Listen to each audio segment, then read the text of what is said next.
चुन्नी और रंगीला गांव के पीछे के जंगल में अक्सर छुप छुप कर मिला करते थे। चुन्नी काफी नादान थी और रंगीला की नीयत कुछ ठीक नहीं थी। अरे चुन्नी, तू तो आज बड़ी खूबसूरत लग रही है। प्यार आ रहा है मुझे तुझ पर। धत, तू भी ना रंगी, कुछ भी बोलता है। ए छोरी, ऐसे मुंह मत फेर। अरे मेरा क्या होगा रे? तू तो रहने ही दे। अपने घर वालों से कम मिलवा रहा है तू मुझे। लगता है तुझसे शादी करने का ख्वाब बाल सफेद होने पर ही पूरा होगा। बुढ़िया दुल्हन बोलेंगे ये गांव वाले मुझे। अरे मिलवा दूंगा जल्दी, ऐसी क्या जल्दी है? रंगीला, ऐसे कब तक चलता रहेगा? मैंने तो अपने घर वालों से अपनी और तुम्हारी शादी की बात भी कर ली है, पर तुम कब अपने घर वालों से शादी की बात करोगे? तुम जानते हो ना कि गांव वाले हमारी शादी के बारे में क्या बातें कर रहे हैं। वो लोग मुझे बदनाम कर रहे हैं। अगर तुम मुझसे दूर हो गए तो मैं मर ही जाऊंगी। अरे तुम भी ना कैसी कैसी बातें कर रही हो। अरे हो जाएगी शादी, कर लेंगे, इतनी भी जल्दी क्या है? अरे अभी तो ऐश मौज करने की उम्र है। फिलहाल अभी तुम मेरे संग चलो। कहाँ?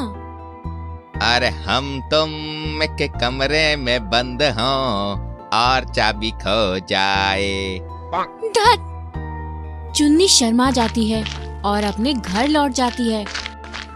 कुछ दिन बाद चुन्नी गर्भवती हो जाती है। रंगीला को पता चलते ही वे गांव से 9-11 हो जाता है। ये कुकर्म लड़की ना जाने किस समय पैदा हुई है, मेरी नाक कटा के रख दी। मैं अब गांव में मुंह दिखाने के काबिल नहीं रही। ए छोरी, तुम इस बच्चे को मार दो। चुन्नी अपने बच्चे को पालना चाहती थी।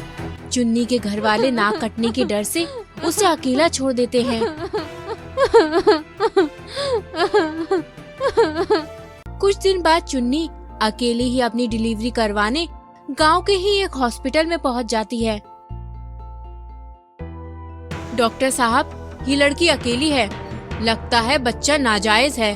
क्यों ना इसके बच्चे को हम बेच दें? एक क्लाइंट है जो हमें मुंह मांगी कीमत देने को तैयार है। सही कह रही हो कमला। अरे मेरी भी बहुत दिनों से ऊपर की कमाई नहीं हुई है। हाँ, डॉक्टर साहब, मेरे पेट में बहुत दर्द हो रहा है, प्लीज मेरी डिलीवरी करवा दो। चुन्नी की डिलीवरी होते ही उसके बच्चे को नर्स एक क्लाइंट को भेज देती है। जब चुन्नी होश में आती है तो वो अपना बच्चा खोजने लगती है। मेरा बच्चा कहाँ है? मैम, आपका बच्चा मरा हुआ पैदा हुआ था, हमें माफ कर दीजिए। चुन्नी रोने लगती है क्योंकि अब उसके पास जीने की कोई वजह नहीं बचती। सब लोग उसे छोड़कर जा चुके होते हैं। वह डिप्रेशन में चली जाती है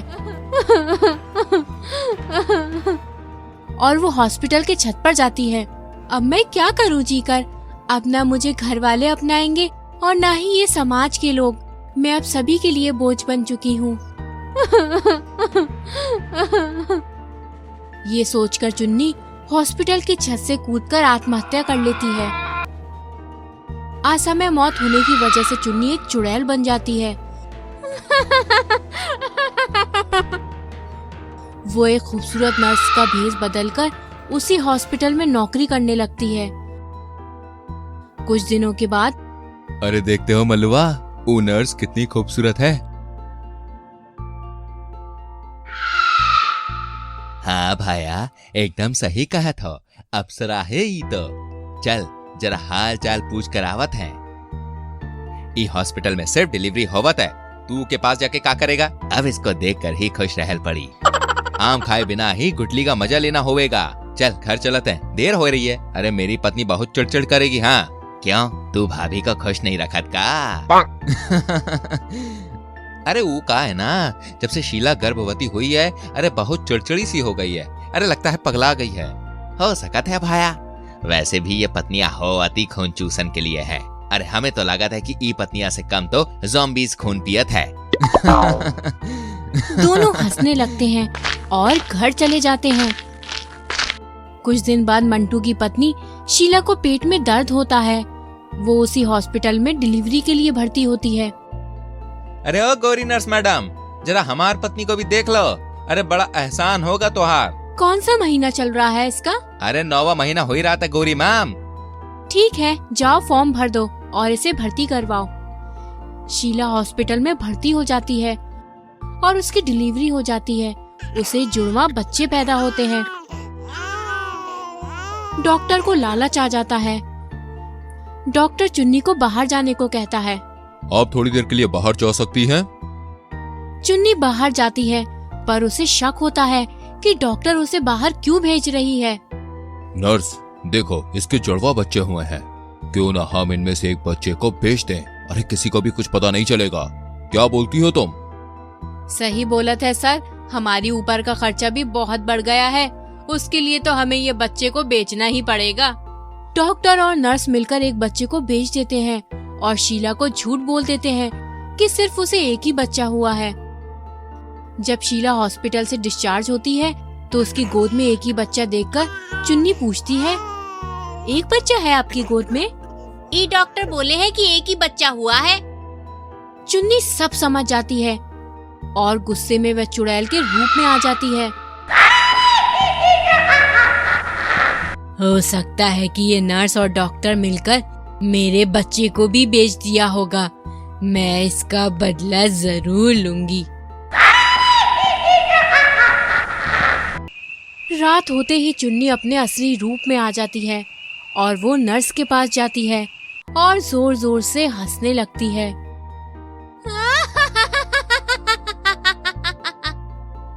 नर्स अपने सामने एक चुड़ैल को देखकर बहुत डर जाती है और हकलाकर बोलती है, चुड़ैल तुम कौन हो और यहाँ क्या कर रही हो? चुड़ैल चुन्नी बन जाती है। पहचान मुझे, तूने मेरे बच्चे से मुझे दूर किया था ना, मैं तुझे नहीं छोड़ूंगी। नर्स अपनी गलती के लिए माफी मांगती है, पर चुड़ैल उसे मारकर खा जाती है।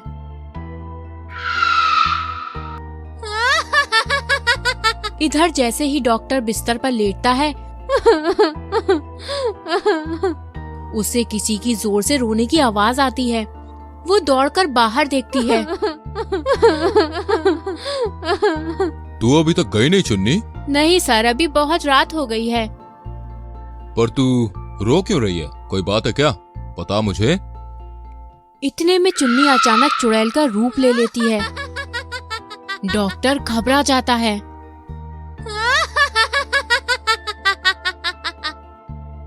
कौन हो तुम? कौन हो तुम? पहचाना नहीं मुझे डॉक्टर साहब? नहीं, मैंने तुम्हें नहीं पहचाना। कौन हो तुम और तुम यहाँ क्या लेने आई हो? अरे अरे, इंतहा हो गई इंतजार की। आए ना कुछ खबर मेरे यार की। साफ साफ बोलो, तुम्हें कितने पैसे चाहिए मेरा पीछा छोड़ने के लिए? क्यों पैसा पैसा करता है तू, पैसे पे क्यों मरता है? एक बात बता दे, तू मुझको उस रब से क्यों नहीं डरता है? अरे प्लीज मुझे बताओ, तुम्हें मुझसे क्या चाहिए? तेरी जान चाहिए। तुम मुझे खून दो और मैं तुम्हें आजादी दूंगी। अरे मैंने क्या बिगाड़ा है तुम्हारा? मुझे मत मारो, बचाओ मुझे प्लीज, मुझे कोई बचाओ। डॉक्टर भागने की कोशिश करने लगता है। आ देखे जरा किसमें कितना है दम, जम के रखना कदम मेरे डॉक्टर साहब। बचाओ मुझे प्लीज, मुझे कोई बचाओ।